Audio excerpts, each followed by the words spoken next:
Van 4 gyermekem, mivel 3 kórházi szülésem volt, és az utolsó szülés volt intézeten kívüli, mert az otthonszülés rendelet miatt mi nem fértünk bele, hogy otthon szülessen meg. Előzményként a 3 kórházi szülésről, ami odáig vezetett, hogy végül az utolsó intézeten kívül született, hogy szerencsére nekem nem volt olyan nagyon traumatikus a 3 kórházi szülésem, viszont mindegyiknél volt valami, ami de jó lett volna, ha nem úgy zajlik, de maga a 3 kórházi szülés egyébként a Csongrád megyében volt, mert akkor még máshol laktunk. Egy ívet írt le az egész, mert maga a kórház is fejlődött, egyébként infrastruktúrailag is, meg hozzáállásban is, és az első és a harmadik kórházi szülésem között 3 év, 4 nap telt el pontosan, és már sokkal kedvezőbbek voltak a körülmények. Már a második szülésnél is volt aranyóra, tehát ott 1,5 év telt el a 2 között, és már ott volt a tényleges aranyóra, hogy rajtam hagyták a babát, és nem vitték el azonnal, nem pólyázták be, stb. Igazából azért mondom, hogy egy ívet írt le az egész, mert az elsőnél onnan indultunk, hogy megrepett a burok, de azt se tudtam, hogy ez tényleg az, vagy nem az. Első gyereknél ugye az ember lánya azt se tudja, hogy merre van arccal körülbelül, és ott semmilyen összehúzódás, fájás, semmi nem volt, csak a burok megrepett, szivárgott a magzatvíz, és akkor én úgy szoktam mondani, hogy egy mély vízbe dobtak, mert bementem, pont CTG-re kellett aznap mennem, és akkor fölmentünk a szülőszobára az orvosra, hogy na hát akkor megnézzük, hogy tényleg szivárog-e a magzatvíz, tényleg szivárgott a magzatvíz, mondta, hogy hát ez mekóniumos, az mit jelent? Hát hozzuk a hálóinget. És az mit jelent? Hát akkor szülünk. Igen? És akkor én teljesen kétségbe esem, hogy most szóljak a férjemnek, ne szóljak, mikor szóljak, hogy szóljak, és akkor egyébként egy nagyon kedves szülésznő volt, aki felvett. Akkor ott megkaptam az oxitocint, mert hogy ugye semmilyen összehúzódás nem volt, illetve elhangzott hát ez császár esélyes, mert hogy ugye mekóniumos volt a víz, de megadjuk az esélyt. Én ott káromkodtam egyet a császár esélyre, és akkor jött a gomb, hogy de hát a baba érdeke az első, ugye? És hát az egy igen, nehéz élmény is, kemény élmény is volt, mert nagyon nem haladtunk előre, és a végén egyébként nagyon sokat jelentett az agymunka, a vizualizáció, elképzeltem, hogy a méhem egy nyíló virág, és itt tényleg elképzeltem, és mire bejött az orvos, magánrendelése után, mert akkor még volt a fogadott orvosrendszer, bejött, és akkor megvizsgált, és 7-8 centinél tartottunk, mire ő beért. És hát nem volt hosszú a kitolás egyébként, de maga a kislányomnak a feje volt csak fél óra, annyira össze volt csontosodva, hogy nem csúsztak el így a lemezkék egymáson, és így hát a szenvedős volt, és akkor volt egy kis rásegítés. A szülésznő sugalmazta így az orvosnak, hogy egy kis segítség. És akkor jött ugye kicsit a hasat fölülről megnyomjuk, hát nem volt kellemes, de megszületett a kislányunk egészségesen, semmi baja nem lett, utána se lett nekünk se semmi baj, vagy nekem se semmi, hála jó Istennek, de az első az így történt. A második már egy fokkal gyorsabban és jobban, ott eljutottam a végéig, tehát ott túlléptük a terminus 3 nappal. Gyakorlatilag aznap, mikor be kellett mennem, itt van a második szülésnél a kellemetlen élmény, be kellett mennem, ez az orvos úgy hívta, hogy bögyörgetés. Ugye ez a EST-nek hívják, ugye MEL stimuláció, közben összehúzódásmérés, és több mint 3 órát voltam, mert nem produkálta megfelelő fájásokat a szülésznők szerint. És akkor, de aznap hajnalban már ilyen rendszertelenül, de azért rendszeresen már érezhető volt, hogy elindult valami, tehát magától is elindult volna a fiatalember, mert a második ő kisfiú, és hazaértünk, elaltattuk a leányzót, mert már gyakorlatilag fejelte az asztalt, annyira álmos volt, így ebéd után, és arra így feküdtünk még egy picit, és akkor volt egy recsenés, na, megrepett a burok. És a fürdőszobáig már nem jutottam el, csak a nappali végéig, akkor már folyt mindenfele. Aztán ugye bementünk, mondtuk, hogy ez meg ez van, és akkor a szülőszobán bocsánatot kértem a takarítótól, hogy ott összefolytam a padlót. És aztán megint volt egy kísértetésen hasonló volt a dolog, mint az elsőnél, mert senki nem volt rajtunk kívül a szülőszobán sehol. Műszakváltás volt, és megkaptunk egy szülésznőt, bejött, mi ez a fény? Lekapcsolta a villanyt, hozott nekünk muskotás zsájailóolajat, amit így néztünk, hogy úristen, mondom, itt kórházba, és úristen, És azt tudnék, egyébként Covid első hullám volt, tehát hogy előttem 10 nappal szült egy ismerős maszkban, de a szülésznő is mondta, hogy labdán ültem, és akkor rám kötötte a cégre, azt mondja, ugyan már maszk, itt vagyunk egymásról 5 centire, azt mondja, mit érne az a maszk is. És utána 1 óra alatt, egy picit haladtunk előre, és 1 óra alatt gyakorlatilag eljutottunk a teljes tágulásig, és akkor pikpak. Tehát ő sokkal gyorsabban megszületett, a fiatalember, úgyhogy azért mondom, ez már egy íve volt a dolognak. És akkor a harmadik, ő is ilyen 1,5 éven belül született. Igen, terveztük tudatosan, tehát így gondoltuk, hogy kiskorkülönbséggel, bár nem mindig gondol bele az ember, hogy tényleg jó volt ez. És megint nekem nagyobb aggodalmat jelentett az, hogy a gyerekekkel ki lesz, meg hol lesznek, mint az, hogy ja, én egyébként szülni fogok. Az, akinél voltam szülésfelkészítőnek, egyébként szintén 4 gyerekes anya és dúla is, és meg perinatális szaktanácsadó, tehát egy kész kánoán. Meg volt beszélve, hogy ő a B-verzió, hogy ő visz be engem a kórházba, hogyha esetleg a férjem ugye nem tud. És addigra azt tudni kell, hogy én amikor a Vélő a pocakban volt, így a harmadik gyerkőc, én egy dúlaképzést elvégeztem, és nyilván így elméletben követtem is a dolgokat így magamba, és amikor fölhívta a férjem a Magdit, Magdinak hívják a hölgyet, a dúlát, fölhívta, hogy na hát akkor úgy néz ki, hogy van valami, és akkor én belekiabáltam a hátulról a telefon, hogy ez már az aktív szak, mert nem akarok kommunikálni. És megérkezett, és róla tudni kell, aki ismeri, ebből azt tudni fogja, hogy tehát megérkezett, és a halálnyugalom megszállt, és így Anett szülünk, és ilyen lendülettel mentünk be, és akkor a férje meg várta addig anyukámékat, és akkor beértünk, jó, először ugye megvizsgálnak, hogy hol tart a folyamat, és akkor megvizsgált a doki, visszajött a szülésznő, és akkor na, hol tartunk, doktor úr?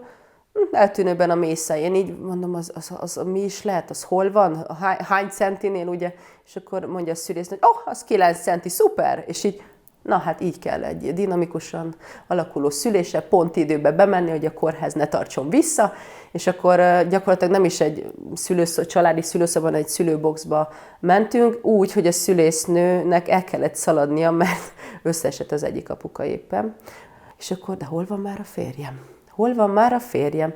És gyakorlatilag úgy ért oda, hogy már látom a fejét, mondta a szülésznő, ő beállt a dúla mellé, a fejem mellé, és 9-10 perc alatt megszületett a Villő. Tehát, hogy így tehát azért mondom, ez egy ív volt az egész, hogy maga a kórház tekintetében, és maga a szülések tekintetében is. És akkor itt úgy gondoltuk, hogy a férjem 5-öt akart, mondtam, hogy 3-ba kiegyezünk, és akkor, de a 4. úgy lebegett, hogy lehet, hogy lesz még itt egy 4., de nem voltunk benne biztosak, meg nem tettünk pontot, meg majd, amikor óvodás lesz a legkisebb, és hát ő most 3 éves lesz, majd tehát gyakorlatilag óvodás, és egy tavaly év végén nyilván tudjuk, zajlanak az események, és ez ez lehet, hogy nem így kellett volna. Volt a mondatom egy bizonyos hétvégén, és ez nem így kellett volna. Hát 2 hét múlva, vagy 1,5 hét múlva be is bizonyosodott, ez tényleg nem így kellett volna, mert hát volt itt a méhemnél egy fájdalom, hát ez gyanús. Tehát 4. gyereknél az ember úgy kicsit már érzi, hogy valami ez nem olyan fájdalom, mint. Vettem tesztet, elmentem, én mindig úgy csináltam a tesztet, hogy lefele fordítottam, eltelt az 5 perc, fölfordítottam, és akkor láttam, hogy 1 vagy 2 csík, és basszus kulcs. Tehát volt egy ilyen. Tehát nem volt határtalan az örömöm, mert a másik 3 ilyen nagyon tudatosan, akkor most jöhetnek, várunk titeket, stb. Ez a 4. meg ott lógott a levegőbe, de nem mondtuk ki, hogy igen, akkor szeretnénk, és úgy szoktam mondani, hogy ő pontot tett a kérdőjelnek a helyére, hogy már pedig én jövök. És akkor jó, hát nyilván eszünkben nem jutott, hogy akkor őt elvetessük, vagy bármi, tehát semmilyen nem volt, de az aggódás, de én ezt nem így terveztem, azt tudnék, hogy ilyen maximalista, meg stb., hogy akkor én ezt így eltervezem, és ez így lesz, és akkor úgy legyen. És hát jó.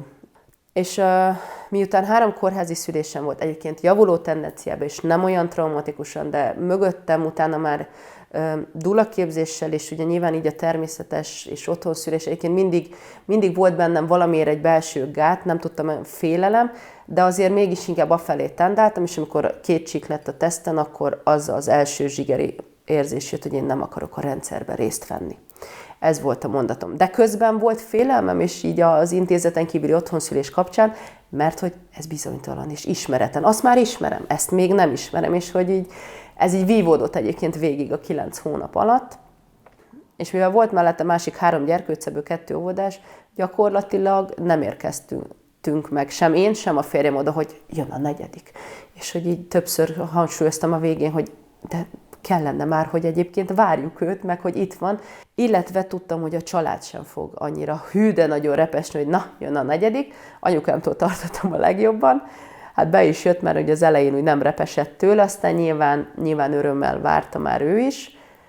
De hogy azért ez is így rányomta a bélyegét, és hogy úristen, tehát ő mit érezhet oda bent, és hogy így akkor a félelem és az izgulás, hogy kizáródok, nem záródok, mi lesz, annyi minden volt, mert én terhességi cukros voltam 3-szor, ebből egyszer volt vizsgálva, másik 2-szer nem volt, mert azt mondta a doki, hogy csináljuk úgy, mintha az lennék. És még mindig vívódás otthonszülés, vagy akkor visszamenjünk oda, mert azt tudtam, hogy ott, ahol most lakunk, ott nem akartam a megyei kórházba szülni, mert nem hallottam túl jókat róla, hanem nyilván ismerjük már az előző helyet, akkor visszamegyünk oda, akkor is, ha messzebb van. És akkor a vívódás szintén, és amikor a cukorterhelésnek az eredménye megjött, hogy határértéken belül van, akkor volt ott egy belső, hogy de jó, hogy nem záródtam ki. És akkor tudtam, hogy akkor én mégiscsak ezt az intézeten kívülit szeretném, de hogy agyba is oda meg kell érkezni.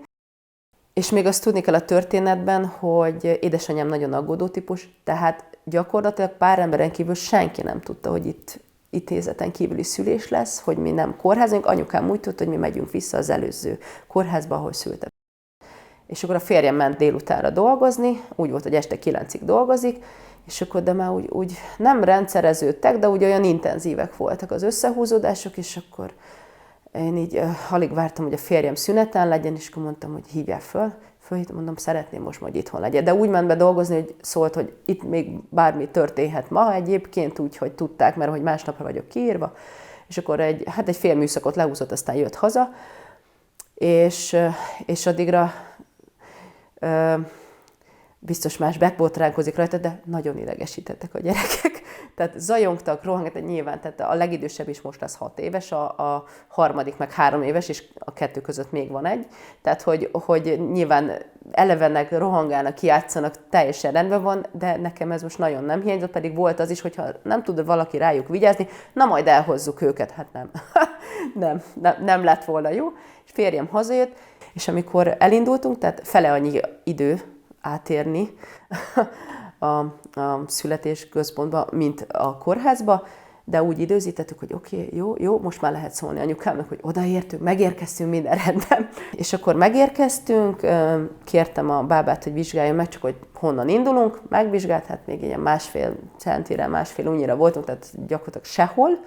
És akkor ő megérkezett közben a másik bába is, meg a dúla is, mert hogy Magdi, ugye, mint mondtam, végigkövette így a 4 várandóságot, és ő is 3 kórházi szülés után a 4. szülte otthon, és el tudott jönni, rájött, hogy tök jó volt. Ilyen sorsszerűnek kérdeztem a dolgot, hogy akkor itt kell, hogy legyen, ha úgy adja az élet, és akkor elmentek még sétálni, hogy akkor nyugodtan érkezzünk meg, hagyjuk hátra a 3 gyereket, biztonságban vannak, a mamával vannak, jó helyen vannak. Elmentem tusolni, fölhívtak a bábák, hogy na mi újság, hát intenzív, de nem sűrűsödött. Jó, mindegy. Mi kaptunk egy órát, aztán visszajöttek. Jó, mi legyen, hogy legyen, vizsgálat felesleges, mármint, hogy nem éreztük úgy, hogy kellene. Én azt éreztem, hogy pihenni kell, pihenni, nyugalom.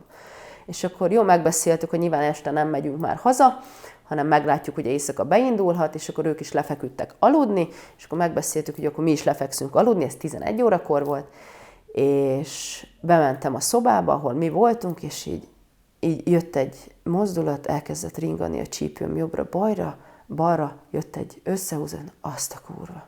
Na és én tudtam, hogy itt már alvás nem lesz, mert hogy az összes többinél, mikor elértem bocsánat a szóhasználat, de azt a kurva, akkor tudtam, hogy ez már olyan összehúzó, hogy itt beindultak a történet.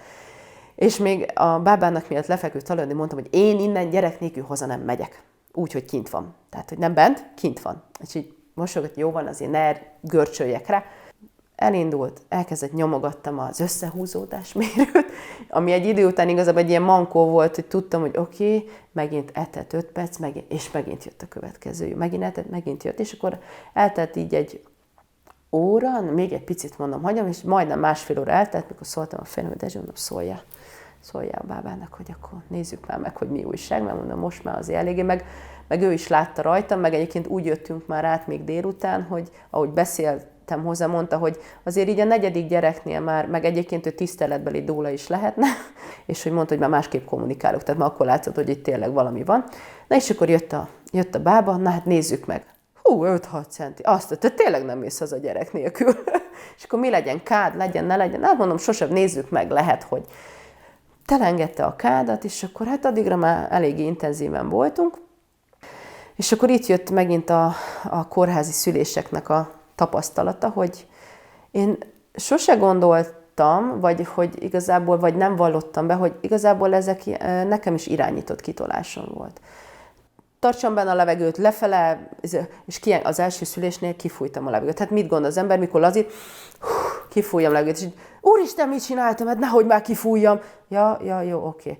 Hát sose szültem még, mit tudom én, és akkor ott is megmondták, most tartsam bent, és amikor jön a fájás, akkor kell. A másodiknál is volt egy kicsi irányítás, meg azért ugye a harmadiknál is az alatt a 10 perc alatt, és amikor mondtam, hogy de hát mit kell csinálnom?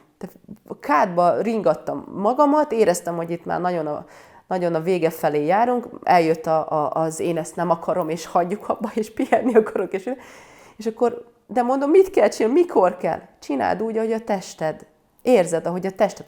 De hogy? Hát hogy hallgassok ezek után? Tehát, hogy bízz a testedben, és ez így nagyon érdekes volt megélni, hogy hát akkor csinálhatom, amit akarok, kvázi, amit érzek.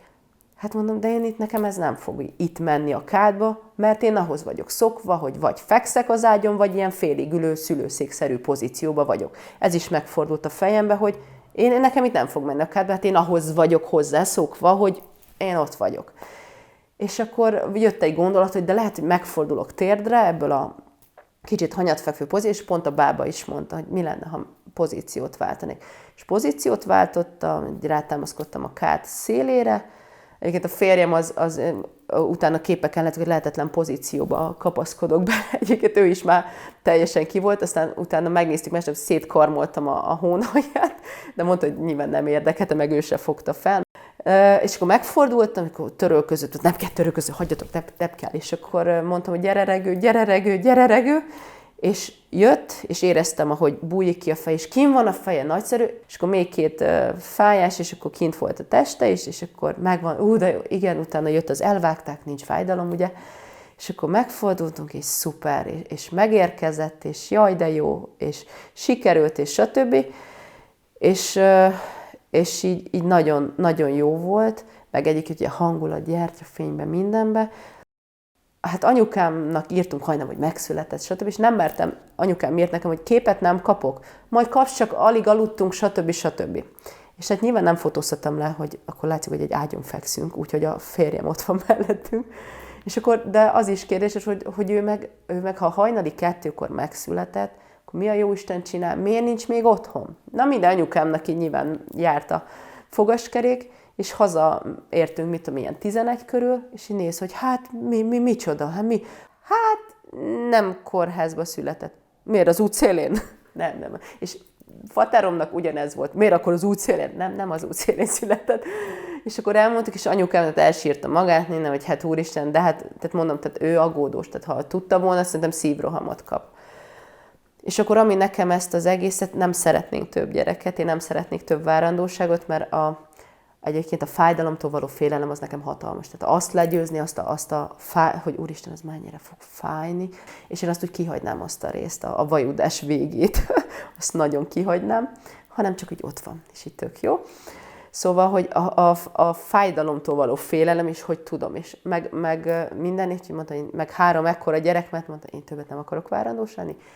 Van mind a 2 fajtából 2, tökéletes, szép, meg olyan szép volt ez az év. Tehát a kórházi szülések után, ahogy megértem, odaértem, hogy hogy akkor én tényleg szeretném ezt az intézeten kívüli szülést, én nem akarok rendszerbe, és nem is vettem részt a rendszerbe, csak a kötelezőkön, ami szintén fura volt, mert én előttem a másik 3 várandóságot havonta jártam ultrahangra, és nagyon fura volt ezt megélni, hogy nem, meg hogy a férjemmel is, amikor volt ez hogy akkor kórház intézet, ő támogatta ezt az intézeten kívüli szülést teljes mellszélességgel, és az az érzés is, hogy mi ezt megérdemeljük. Megérdemeljük, hogy így legyen lezárva nekünk ez a várandóság, gyereket vállalunk, stb., hogy egy ilyen szép történettel, és szép történettel le lett zárva, de nyilván nélkül egyébként azt azért hozzá kell tenni, tehát nem valósulhatott volna meg, hogy így, ahogy szokták mondani, hogy ki nélkül nem valósulhatott volna meg, ez ő volt.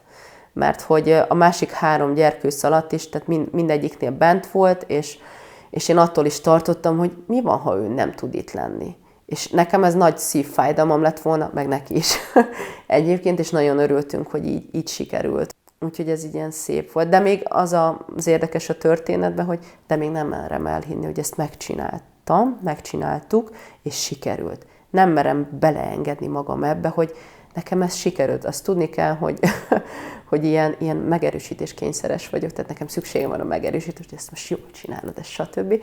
Ezt nyilván a bábáktól és a Dulától egyébként megkaptam, hogy szuperül csinálod, és stb. És hogy így beleengedni, hogy bakker, ez tök jó, és mert hogy hát több millió nő szül, hát most miért lennék én ettől különleges, és így kaptam, de hát ez az én életemben, az az én megélésemben, ez igenis, ez egy gyönyörű, szép történet volt, és igenis erős voltam, stb. És még ami így ilyen utógondolások, hogy, és tök jó, hogy egyébként az én gyerekeim, a mi gyerekeink, ugye van 2 lányunk, tök jó, hogy ők már egy másfajta szemléletbe érnek majd oda, amikor családot szeretnének alapítani, és hogy mi majd ebbe tudjuk őket támogatni.